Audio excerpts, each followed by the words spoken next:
Wa qala Syibun Athaillah min alamatin nujahi fin nihayatir ruju'u lilallah fil bidayati. Hikam bab yang ke-34.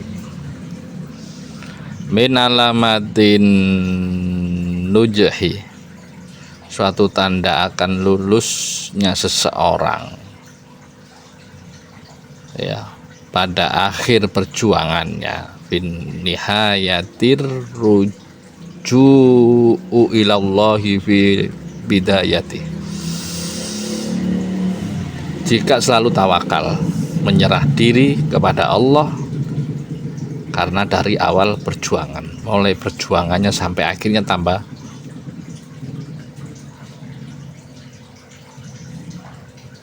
tawakal. Suatu tanda akan lulusnya, berhasilnya seorang hamba pada akhir perjuangannya jika selalu tawakal kepada Allah fil bidayati, dari mulai perjuangan. Ya, jadi lulusnya seperti itu.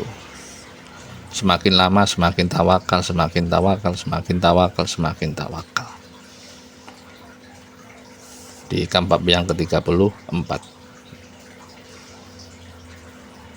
Min alamatin nujuhi fin nihayatir ruju'u ilallahi fil bidayati, suatu tanda akan lulusnya seorang si salik pada akhir perjuangannya, itu kelihatan dia semakin bertawakal kepada Allah dari mulai perjuangannya. Itu selalu tawakal nang Allah. Semakin lama semakin kuat tawakal. Karena apa? Bukan semakin pinter. Akhirnya apa? Gawe dalil untuk membohongi. Pakai dalil Quran untuk membenarkan hawa nafsunya, bukan tawakal. Nek tawakal, ya Allah, ini bener tak enggak ya? Ya Allah, aku mau tauziah, ini bener apa enggak? Sampean ridho ya apa enggak? Tawakal itu. Padahal niat baik. Ya Allah, saya mau memimpin majelis zikir ini. Tolong ridhoi ya Allah. Iki tawakal, lalu minta izin ke Allah. Ini kan ibadah bodoh. Ini kan ibadah. Ini gak pengertianmu, kepinteranmu. Tanya nang Allah, bener enggak? Iya, bener enggak? Seseorang yang arif berkata, siapa yang menyangka bahwa ia dapat sampai kepada Allah dengan perantara sesuatu selain Allah, pasti putus. Karena apa? Dia andalkan selain Allah. Ingat, tidak ada satu orang pun yang bisa menembus Allah. Walaupun kitab banyak kau tembus, kitab apapun kau kuasai, kau hanya menguasai kitab. Emang Allah bisa ditembus dengan kitab? Allah bisa ditembus dengan ilmu? Enggak bisa. Makanya di sini terangkan tondo lulusi seorang itu pada akhirnya jika dia selalu tawakal. Ya Allah, aku itu bener apa enggak sih Gusti? Aku ibadah, ziarah, zikir iki bener enggak nurut sampean ya Allah? Nurut Allah, bukan nurut sampean. Iku tawakal. Wah enggak, ini kan zikir kan ibadah. Loh, lek niatmu kurang apik. Bukan semakin kau yang menentukan. Tondo lulus itu semakin Allah yang menentukan. Saya kan udah menguasai kitab Sirul Asrol, Futuhul Ghaib, terus Ihya Ulumuddin, terus emang bisa nyampe ke Allah. Allah kayak bisa ditembus dengan hafalan kitabmu. Seandainya air laut menjadi tintanya, ya air laut menjadi tintanya. dan pohon-pohon menjadi penanya, iku nggak akan sanggup untuk menuliskan ilmu Allah. Lah kita mau nembus nang Allah iso makrifat bilai kon gak ada makrifat moco tok nyotone gak ono. Banyak kekhawatiran yang ada pada dirimu. Oh, ini petunjuk dari Allah. Petunjuk dari mana? Di hatimu banyak gambaran-gambaran selain Allah. Enggak petunjuk itu kau nafsu atau angen-angen. Oh, ini pasti petunjuk dari mana? Wong kamu loh gak tahu dirimu.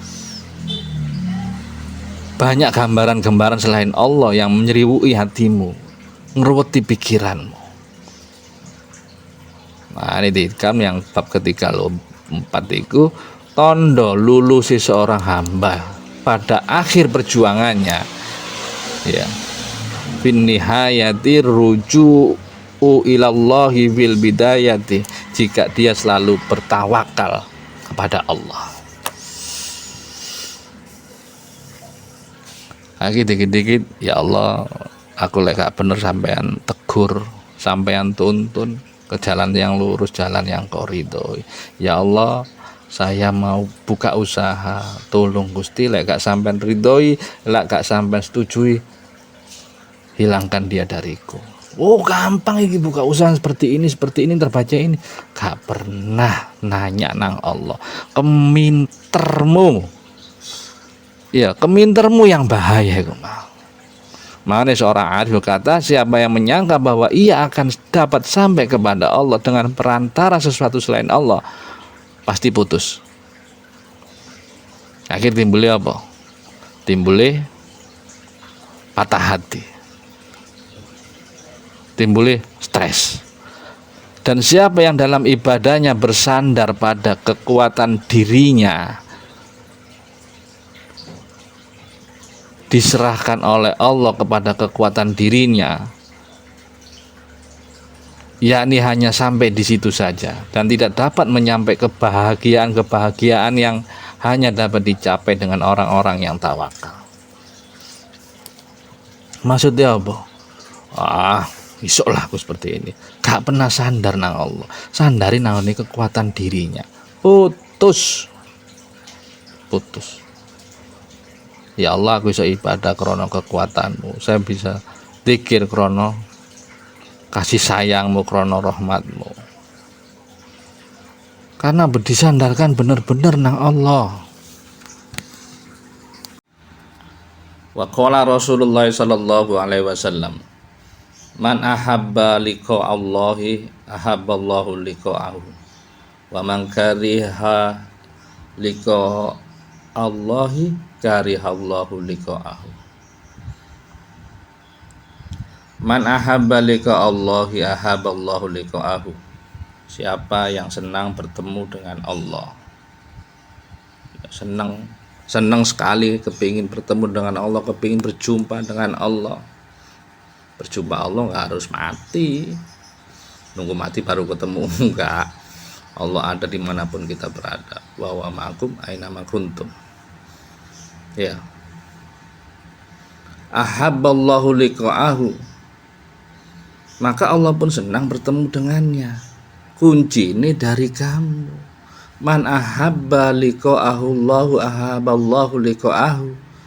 Nunggu kamu dulu. Man ahabba, barang siapa yang senang, berarti kan untuk semuanya dulu senang, bertemu dengan Allah, berjumpa, senang dengan Allah, ahabballahu liqa'ahu, maka Allah pun senang bertemu dengannya. Jadi kita dulu yang senang, baru ya, karena Allah udah mahabbah duluan, udah wadud, udah mencintai duluan. Sebaliknya, wa man kariha liqa Allahi karihallahu liqa'ahu. Dan barang siapa yang enggan, gak senang, benci bertemu dengan Allah, maka Allah pun benci bertemu dengannya. Lek kon gak seneng ketemu dengan Allah, jika kamu nggak mau ketemu dengan Allah, jika kamu nggak suka bertemu dengan Allah, ya Allah pun yang nggak suka. Berarti apa? Tergantung kamu juga. Oh nggak seneng loh, ya apa sih ambil Gusti Allah nggak seneng, terus kamu seneng sama siapa? Iya, terus kamu seneng sama siapa? Dengan Allah nggak senang.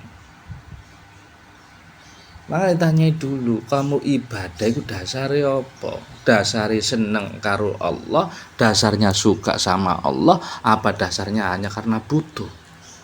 Beda Pak perjalanan nih. Ya. Man ahabba liqa Allahi ahaballahu liqa'ahu. Barang siapa yang senang bertemu dengan Allah, maka Allah pun senang bertemu dengannya. Tapi sebaliknya, wa man kariha liqa Allahi karihallahu liqa'ahu. Dan barang siapa yang enggak senang bertemu dengan Allah, berjumpa dengan Allah, maka Allah pun ya enggak senang. Enggak senang terus gimana mau ketemu enggak senang? Kamu enggak senang dengan Allah. Usah senang dengan Allah, kamu senang pemberiannya, bukan senang sama Allah. Kenapa gak menerima Allah sepenuhnya? Aku salah dibalas, kenapa Allah jahat sama saya? Ini Allah lagi nguji saya, siapa yang pernah nguji? Allah gak pernah menyakiti hambanya. Wa ma rabbuka bidzalamil lil 'abid. Dan sekali-sekali Tuhanmu tidak pernah menganiaya hambanya, tidak pernah menganiaya hambanya, tidak pernah mendolimi, menyiksa, menyakiti hambanya. Siapa sih nyakiti? Ya dirimu sendiri. Dirimu sendirilah yang menyakiti dirimu sendiri. Ada sebuah kisah tentang wali Allah yang mengalami nyampe kemarifatan. Suatu ketika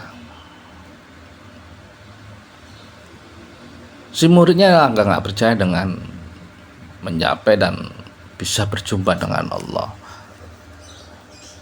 Yai, bagaimana kita bisa berjumpa dengan Allah? Bagaimana kita bisa berjumpa dengan Allah? Karena perjumpaan dengan Allah adalah pribadi masing-masing. Al-insanu sirri wa ana sirruhu. Manusia itu rahasiaku. Ya, dan aku adalah rahasianya, kata Allah. Aku adalah rahasianya. Coba saya pikir, si anak atau santri nanya kepada mursyidnya, kepada gurunya, bagaimana mungkin seseorang itu bisa bertemu dengan Allah? Dengan cara apa dia bisa bertemu dengan Allah, wahai mursyid? Sedangkan banyak kisah-kisah para wali, para sufi yang bisa merasakan, bisa berjumpa dengan Allah. Terus gimana jawabnya? Ini masalah rasa. Akhirnya santri tadi, murid tadi, disuruh untuk pipis atau buang air kecil. Kamu keluar di belakang rumah. Kalau zaman dulu kan WC atau tempat mandi kan agak jauh dari rumah. Tolong kamu keluar, wakilin saya untuk kencing. Setelah itu, ini saya lapar, tolong wakilkan saya untuk lapar atau makan, dan wakilkan pula saya untuk minum. Ya, jawab mursyidnya, tolong wakilkan saya untuk kencing, dan tolong wakilkan saya untuk makan, serta satu lagi, tolong wakilkan saya untuk minum. Santrinya bingung ini. Terus apa yang saya jawab ini? Udah kamu ke belakang dulu. Kemudian ke belakang lah si santri ini.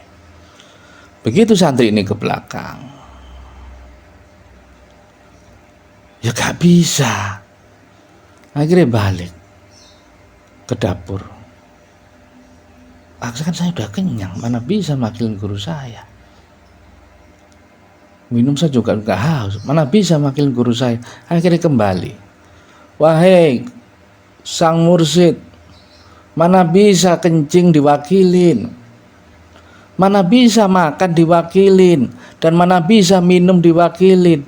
Semua itu harus dialami sendiri-sendiri. Apa nak? Semua itu harus dialamin sendiri-sendiri. Coba jelaskan lagi. Semua itu harus dialami sendiri-sendiri. Itulah yang kau tanyakan kepada gurumu. Semua harus dilakukan sendiri-sendiri dan tidak ada diwakilkan. Kau tadi menanyakan bagaimana bisa caranya berjumpa dengan Allah, bermesraan dengan Allah. Bisa diwakilkan? Gak bisa, itu pengalamannya masing-masing, pengalamannya sendiri-sendiri. Kamu kencing aja gak suruh makilin saya, gak bisa. Al insanu sirri wa anna sirruhu. Manusia adalah rahasiaku dan aku adalah rahasianya. Kata-kata sir itu masuknya ke rasa. Lalu kamu nanya, karena gini nanya deh, lalu bisa diwakil loh. Kamu kencing aja gak bisa makilin saya. Kamu makan aja gak bisa makilin saya. Minum aja gak bisa makilin saya. Berarti apa? Jawabmu tadi, semua itu pengalaman masing-masing. Kira-kira benar gak gitu? Ya benar, pas. Asli pas. Semuanya pengalaman masing-masing. Bagaimana cara bisa bertemu dengan Allah? Bagaimana bisa orang itu bisa berjumpa dengan Allah? Dijawab, wakilon aku ngoyo, wakilon aku kencing, wakilon aku makan, wakilon aku minum.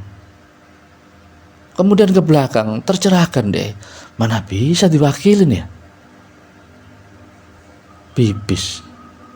Terus balik lagi nang dapur, mana bisa makilin makan, mana bisa makilin minum. Bukankah itu pengalaman masing-masing? Oh iya, sama ke Allah. Itu pengalaman masing-masing. Rasa itu gak bisa. Kau harus bisa merasakan. Itu namanya bab sirullah. Kau harus bisa merasakannya sendiri. Gak bisa diwakilkan, gak ada citanya, gak akan bisa.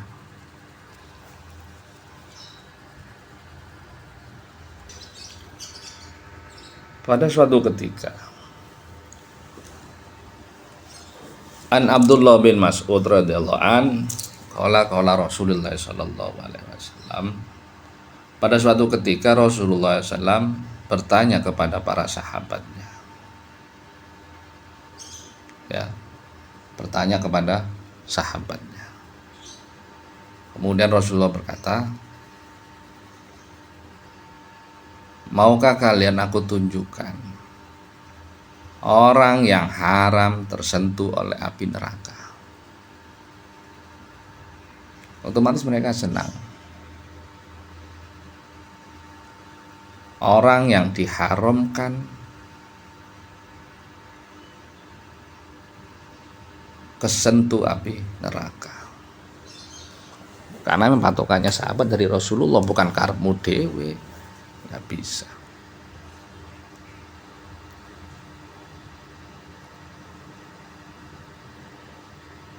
Para sahabat lalu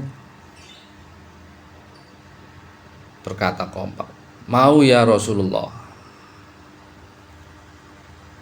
mau ya Rasulullah.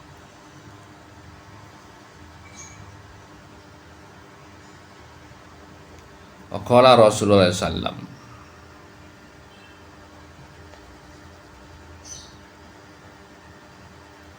yang haram kesentuh oleh api neraka yaitu satu, golongan hayyin, yang kedua golongan layyin, yang ketiga golongan qorib, yang keempat adalah golongan sahl. Jadi 4 inilah di mana api neraka tidak bisa menyentuh dirinya. Apa emang? Hayyin, layyin, qorib, dan sahl.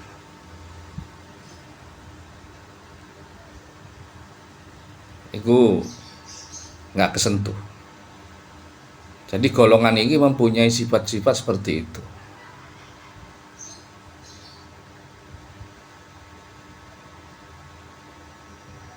Apa artinya? Hayyin adalah orang yang memiliki ketenangan lahir dan batin.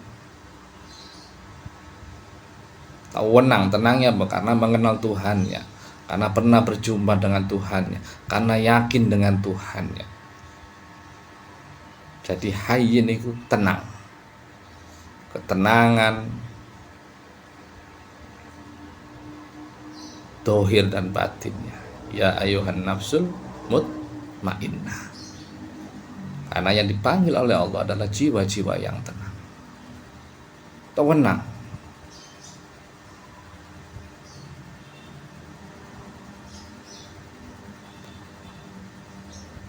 Orang-orang yang mempunyai watak hayyin, sifat hayyin, ini sangat menenangkan. Sekitarnya pun ikut tenang dan teduh, meneduhkan. Dan orangnya tenang tanpa tembak ngamuan, kakak ngamuan. Temperamental ya sekarang lah.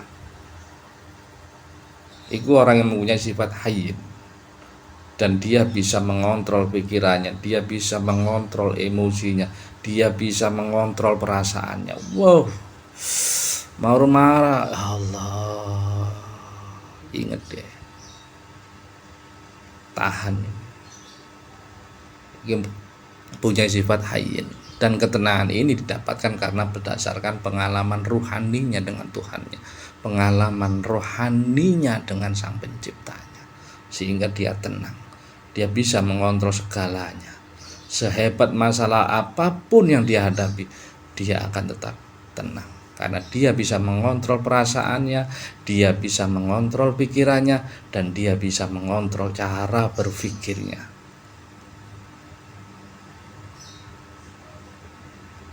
Dari mana semua itu didapat? Mengapa dia bisa mencapai makom hayyin? Kuncinya adalah dari hati yang mengenal Allah, dari hati yang selalu berzikir kepada Allah. Ala bidzikrillahi tatmainul qulub. Hanya dengan mengingat Allah, hatimu bisa menenangkan hatimu. Hanya dengan mengingat Allah, hati bisa menjadi tenang. Hati akan tentram jika senantiasa mengingat, atau apalagi bisa merasakan. Maka dia akan mencapai ketenangan yang hakiki. Itu orang-orang hayyin.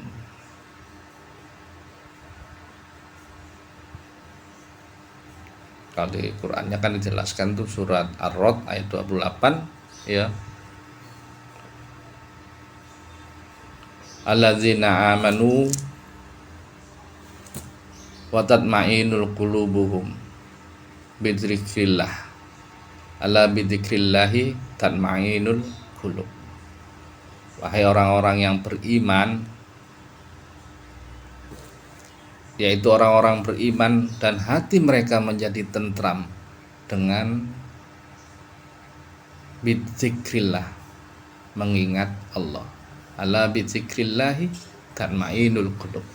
Dan hanya dengan mengingat Allah hatimu bisa menjadi tenang. Sedangkan mengingat Allah pun ada yang sampai ke bagi 7. Ada dzikir lisan, dzikir qalbi, dzikir sir, dzikir ruh, macam-macam. Sampai nyampe ketenangan pula. Ketenangannya ketenangan hakiki. Jadi sehebat masalah apapun rumah tangga atau masalah apapun dia bisa menahannya, dia bisa mengolah perasaannya atau olah rasa. Karena derita atau gak derita tergantung rasamu. Jika rasamu seakan menderita, ya kamu akan menderita benaran. Betul lah. Jika rasamu syukur karena membandingkan yang lebih parah, yang lebih menderita, kau akan bahagia. Maka kebahagiaan juga akan datang kepadamu. Itu golongan orang-orang hayyin. Yang kedua yaitu golongan orang yang lain. Apa sih lain itu? Orang yang lemah lembut, sopan, orang yang memiliki sifat lain, omongannya itu nggak ngelukain orang.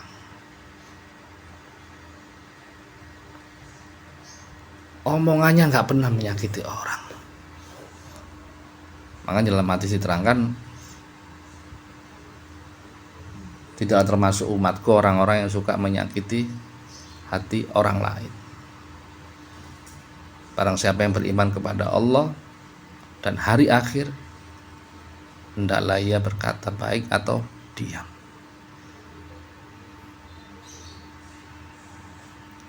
Au lias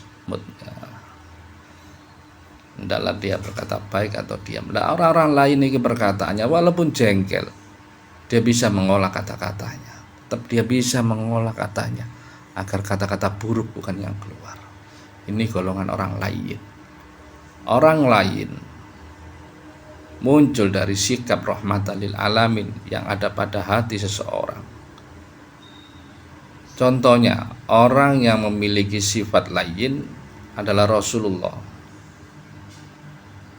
Hati beliau sangat sayang kepada umatnya. Wis orang lain nyampe lain iku sayang nang umat.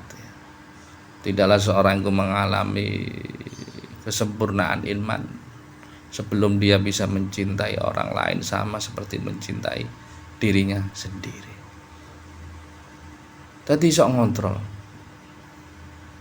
lemah lembut, sopan, menghargai orang lain. Jadi sekitarnya seneng, gak ada yang tersakiti. Itu golongan yang kedua yaitu lain. Sedangkan golongan orang ketiga yaitu qorib. Qorib pribadi ini anget, menyenangkan karena dari lisan yang bagus. Banyak teman-teman qoribnya atau apa itu konjo-konjo nih karib, sahabat karib dekat. Dia selalu menyemangati, nggak pernah menyakiti dan tidak pernah melukai. Biasanya orang qorib iki akrab, seneng, wong itu banyak yang seneng, supel dan menyenangkan. Dan dia tidak memiliki sikap yang membuat orang lain terluka atau niat memiliki menyakiti orang lain. Sikap qorib itu orangnya biasa tawadhu, rendah hati. Orang yang tawadhu derajatnya itu diangkat oleh Allah. Man tawadhu'a wa rafa'ahullah. Barang siapa yang rendah diri, maka dia akan diangkat oleh Allah. Orang yang merasa tinggi hati, melihat orang lain lebih rendah, dia tidak akan nyaman dengan dirinya sendiri, karena dirinya selalu menuntut orang lain untuk menghargainya. Kebanyakan kan gitu, merasa dirinya tinggi, menuntut orang lain untuk menghargainya. Terus yang keempat apa golongannya tadi? Yaitu sahl. Sahl itu wong sing mudah urusan orang. nggak dibikin ribet. Wong njaluk tolong nggak dibikin ribet, memudahkan urusan orang lain. Njaluk tolong dimudahno, gak dipersulit. Iki ciri yang keempat, yaitu apa mang? Hayyin, wong sing tenang, dapat masalah apapun dia akan tenang, ya tenang sekali. Karena apa? Dia bisa mengontrol dirinya, mengontrol pikirannya, mengontrol perbuatannya, dan mengontrol mulutnya. Ini orang-orang hayyin. Dia yakin, tenangnya tadi berdasarkan keyakinan, pengalaman rohaninya kepada Allah. Itu orang hayyin. Terus yang kedua, golongan orang layyin, lemah lembut, sopan, dan tawadhu.